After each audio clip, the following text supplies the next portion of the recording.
Hello दोस्तों, welcome back to my channel. यदि आप है बीपीएससी शिक्षक बहाली 2023 के एस्पिरेंट तो आप सभी का बहुत बहुत स्वागत है हमारे इस वीडियो में। आज के इस वीडियो में हम लोग बात कर रहे हैं बीपीएससी शिक्षक बहाली के सामान्य अध्ययन आईएएस रंजीत सर के द्वारा जो लिखा गया बुक है उसकी, जिसमें से आज हम लोग इनके जीके जीएस का जो नया वाला बुक आया है उसका सेट 7 देखने वाले हैं। इससे पहले हम लोगों ने सेट 6 करा दिया है। अगर आप लोगों ने वो वीडियोज़ नहीं देखा है तो आप लोग चैनल से जा कर के देख सकते हैं। तो चलिए स्टार्ट करेंगे वीडियो। यहाँ पे आप लोग देख सकते हैं ये बुक है और इस बुक को आप लोग ऑर्डर भी कर सकते हैं, आसानी से आपके घर तक पहुँच जाएगा किसी भी ऑनलाइन प्लेटफॉर्म से। यहाँ पे आप लोग देखिए, पहला क्वेश्चन आप लोग का यहाँ से स्टार्ट है। निम्न में से कौन सा औद्योगिक अस्वस्थता का तत्कालिक संकेत नहीं है?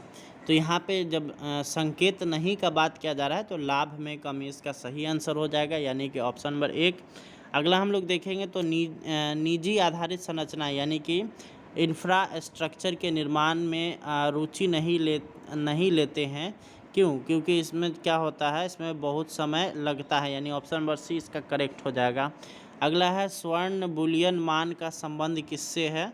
तो ये आपका संबंधित है आपका स्वर्ण के आयात और निर्यात पर कोई पाबंदी न होना, यानी ऑप्शन नंबर सी हो जाएगा। ठीक है। अगला हम लोग देखेंगे चौथा, वो है विश्व बैंक का एक अन्य नाम क्या है? तो इसका हो जाएगा आपका ऑप्शन नंबर 1 अंतर्राष्ट्रीय पुनर्निर्माण तथा विकास बैंक। याद रखिएगा, पहले जो बैंक विश्व बैंक की जो स्थापना हुई थी उसमें इसका नाम यही था, अंतर्राष्ट्रीय पुनर्निर्माण तथा विकास बैंक। ठीक है, ये इसका नाम हुआ करता था। अगला हम लोग देखेंगे तो निम्नलिखित में से कौन सा क्षेत्र सबसे अधिक कर का भुगतान करता है?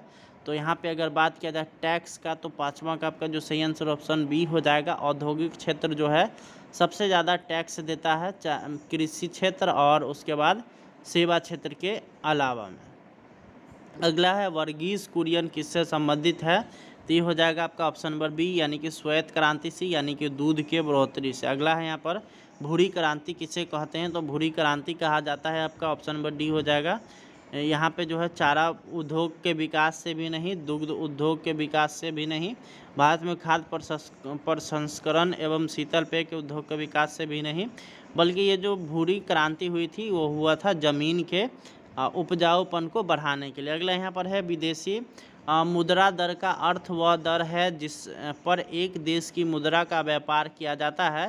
तो ये हो जाएगा आपका ऑप्शन नंबर 1 विदेशी मुद्रा बाजार में किसी अन्य देश की मुद्रा के लिए। ठीक है, आगे की तरफ हम लोग बढ़ेंगे तो अगला यहाँ पर आता है मुद्रास्फीति के समय के दौरान कर की दरों में निम्नलिखित में से क्या होगा? तो मुद्रास्फीति जब होगा, स्फीति जब होगा तो वहाँ पे उस समय कर में जो क्या हो जाएगा, वृद्धि हो जाएगा। अगला निम्न में से कौन सा एक वैकल्पिक धन का उदाहरण है? तो वैकल्पिक धन यहाँ पे अगर बात किया जाए 10 का तो हो जाएगा आपका ऑप्शन नंबर सी चेक हो जाएगा। ठीक, अगला हम लोग देखेंगे तो अगला यहाँ पर है लघु उद्योग के लिए उच्चतम वित्त निकाय क्या है? लघु उद्योग के लिए यानी छोटा उद्योग के लिए तो ये हो जाएगा SIDBI, है ना। अगला है यहाँ पर भारतीय औद्योगिक विकास बैंक की स्थापना कब हुई थी? तो ये हुआ था जुलाई 1964 में, यानी ऑप्शन नंबर ए हो जाएगा। अगला है भारतीय स्टॉक बाजार का विनिमय और पर्यवेक्षण किसके द्वारा किया गया था? तो ये हो जाएगा आपका ऑप्शन नंबर डी, यानी सेबी के द्वारा। ठीक, आगे की तरफ हम लोग बढ़ेंगे तो यहाँ पर निम्नलिखित में से कौन भारत में क्रेडिट रेटिंग एजेंसियों का नियामक है? तो ये हो जाएगा आपका ऑप्शन नंबर डी, यानी कि सेबी। ठीक है, अगला हम लोग देखेंगे तो अगला है समाजवादी अर्थव्यवस्था में उत्पादन के सभी कारक किसके स्वामित्व और नियंत्रण में रहते हैं? तो ये हो जाएगा आपका राज्य के। ठीक है, यानी ऑप्शन नंबर सी समाजवादी का अगर बात किया जाए तो यहाँ पे आपका हो जाएगा ऑप्शन नंबर सी। अगला हम लोग देखेंगे तो अगला यहाँ पे सवाल आता है आर्थिक आयोजना एक अनिवार्य अभिलक्षण है। तो ये हो जाएगा आपका ऑप्शन नंबर सी समाजवादी अर्थव्यवस्था का।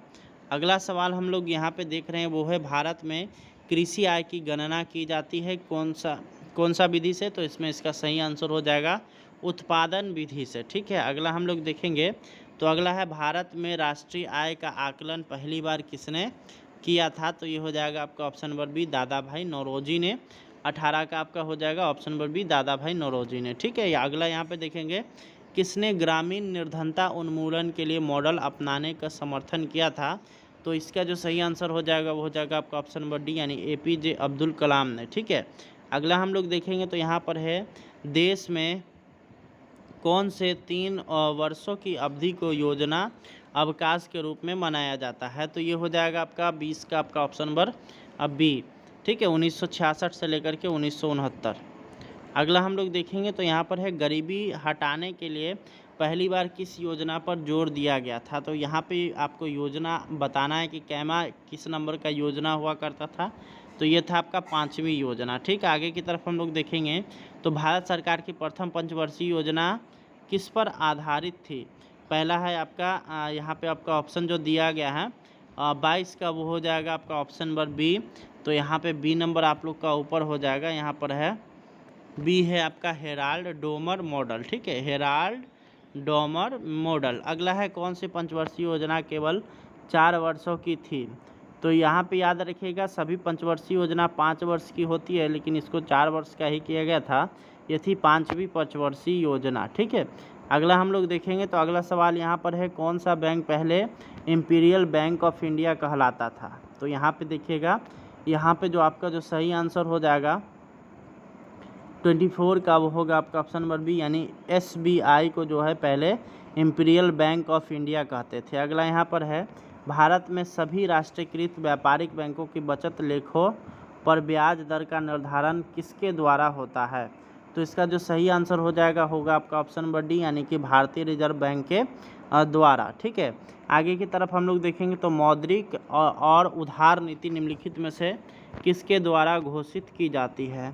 तो इसका जो हो जाएगा आपका ऑप्शन नंबर सी, यानी कि भारतीय स्टेट बैंक।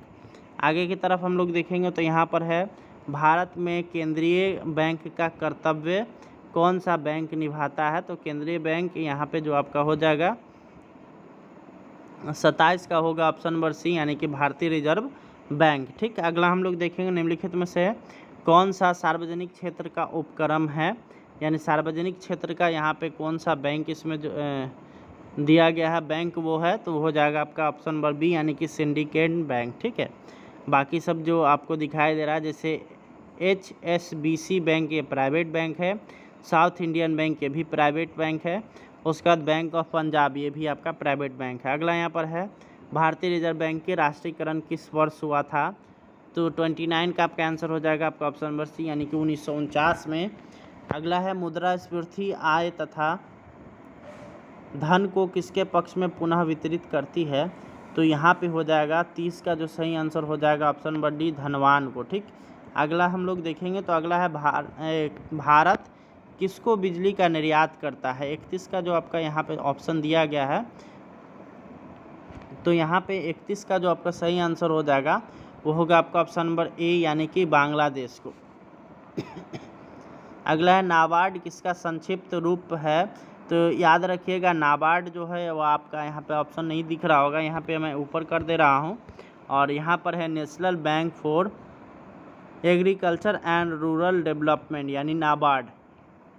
अगला है RBI का स्वामित्व किसके पास होता है। तो RBI का यहाँ पे जो स्वामित्व का बात किया जाता है तो यहाँ पे हो जाएगा, ये होगा केंद्र सरकार, राज्य सरकार, प्रायोजित बैंक सभी। ठीक है, अगला यहाँ पर है निम्नलिखित में से कौन सा गांधीवादी अर्थव्यवस्था का मूल शब्द नहीं है। तो इसका 34 का जो सही आंसर हो जाएगा आपका ऑप्शन नंबर डी, यानी कि केंद्रीयकृत उत्पाद। उसके बाद अगला यहाँ पर है आर्थिक असमानताओं को दूर करने के लिए महात्मा गांधी ने किस सिद्धांत या उपाय का उपयोग किया था। तो ये हो जाएगा आपका ऑप्शन नंबर डी, न्यायशीलता का सिद्धांत। अगला हम लोग देखेंगे तो भारत में 1 रुपये का नोट तथा सिक्के और छोटे सिक्के जारी की जाती है किसके द्वारा। तो 1 रुपये का जब नोट की बात किया जाता है और उसका जो सिक्के की बात किया जाता है तो वो रिजर्व बैंक के द्वारा जारी नहीं होता है, याद रखिएगा, वो हमेशा होता है भारत सरकार के द्वारा। ठीक है, अगला हम लोग देखेंगे तो अगला यहाँ पर है भारत के दार्शनिक मुद्रा प्रणाली किस वर्ष शुरू हुई थी। तो भारत ने दार्शनिक मुद्रा प्रणाली जो शुरुआत की थी उसकी की थी 1957 ईस्वी में। अगला है ब्याज दर निर्धारित की जाती है किसके द्वारा। तो यहाँ पे याद रखिएगा वो हमेशा होता है तरलता अधिमान द्वारा। ठीक, आगे की तरफ हम लोग चलेंगे तो यहाँ पर है 39वां नंबर क्वेश्चन, वो क्या बोलता है आप लोग का अल्प ब्याज नीति को क्या कहते हैं। तो इसका जो सही आंसर हो जाएगा आपका ऑप्शन नंबर ए हो जाएगा, सस्ती मुद्रा नीति। ठीक, चलिए आगे की तरफ हम लोग चलेंगे। 40वां नंबर क्वेश्चन अगर हम लोग देखेंगे तो यहाँ पर है बैंक दर किसकी ब्याज दर मानी जाती है। तो इसका जो सही आंसर हो जाएगा ऑप्शन नंबर सी होगा, जिस पर वाणिज्यिक bank reserve bank of India से धन उधार लेते हैं। आगे हम लोग देखेंगे तो 41वां नंबर है, किसी अर्थव्यवस्था में निम्न में से कौन सा ऐसा कार्य है जो केंद्रीय बैंक के कार्यों में शामिल नहीं है। तो 41 का जो आपका ऑप्शन नंबर हो जाएगा वो होगा सही सी, वो होगा सरकारी खर्च। अगला है व्यापार नीति में शामिल हैं। तो व्यापार नीति में जो शामिल होते हैं वो होता है निर्यात आयात नीति दोनों। अगला हम लोग देखेंगे तो अगला है निम्न में से किसे उत्प्रवाही द्रव्य माना जाता है। तो यहाँ पे 43 का आपका हो जाएगा आपका ऑप्शन नंबर ई FII। ठीक है, अगला हम लोग देखेंगे तो अगला यहाँ पर है अंतर्राष्ट्रीय व्यापार में गृह युद्धों की संरक्षण पद्धतियों के निम्नलिखित में से किसे छोड़ करके सभी शामिल हैं। तो ये हो जाएगा आपका 44 का ऑप्शन नंबर डी हो जाएगा लाइसेंस हटाना। अगला हम लोग देखेंगे तो यहाँ पर है वस्तु विनिमय संवहन का क्या आधार है। तो ये हो जाएगा आपका 45 का, वो होगा आपका ऑप्शन नंबर बी, वस्तु का विनिमय वस्तुओं के साथ किया जाता है। अगला हम लोग देखेंगे तो यहाँ पर है मुक्त व्यापार का अभिप्राय क्या है। तो 46 का हो जाएगा आपका ऑप्शन नंबर सी, माल और सेवाओं का अनियंत्रित आदान प्रदान। अगला हम लोग देखेंगे तो यहाँ पर है मुक्त बाजार अर्थव्यवस्था की एक विशिष्टता क्या है। तो ये हो जाएगा आपका 47 का, वो होगा आपका ऑप्शन नंबर सी, ऊपर आपको मिलेगा।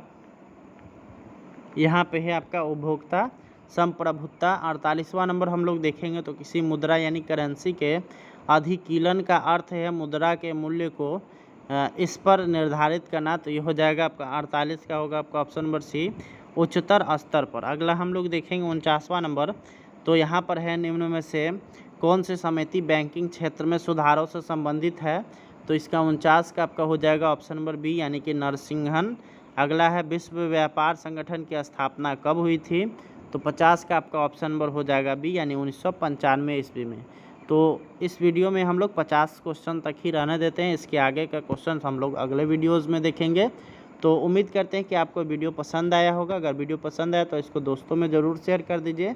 मिलेंगे आपसे नेक्स्ट वीडियो में, तब तक के लिए बहुत बहुत धन्यवाद।